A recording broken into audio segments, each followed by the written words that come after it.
Hi అండి. అందరికీ good evening. అందరూ మంచిగున్నారా? నేనైతే మంచిగున్నా అండి. ఈరోజైతే నేను ఒక చీమ కథ చెప్తానండి మీకు. ఒక అడవిలో 4 చీమలు పోతా ఉంటాయండి. అదే అడవికి ఒక ఏనుగు కూడా వస్తుంది. ఈ 4 చీమలు ఆ ఏనుగుని చూస్తాయండి. అందులో ఒకటో చీమ ఏమంటుందంటే, "అరే చూడండిరా మన అడవికి ఏనుగొచ్చింది" అని మిగతా 3 చీమలకు చెప్తుందండి. అండి.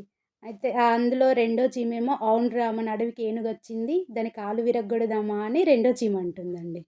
ఇక మూడో చీమేమో, "దాని కాలు విరగ్గొట్టడం ఎందుకు? దాన్ని చంపేద్దాం. ఆ ఏనుగుని చంపేద్దాం" అని మూడో చీమ అంటుందండి. ఇక నాలుగో చీమేమో, "అరే వద్దులేరా ఆ ఏనుగుని వదిలేద్దాం. మనం నలుగురం మనతో పాటు ఆ ఏనుగు కూడా ఉంటుందిలే" అని నాలుగో చీమ చెప్తుందండి. ఈ కథ ఎలా ఉందో కామెంట్ బాక్స్‌లో కామెంట్ పెట్టండి. బాయ్.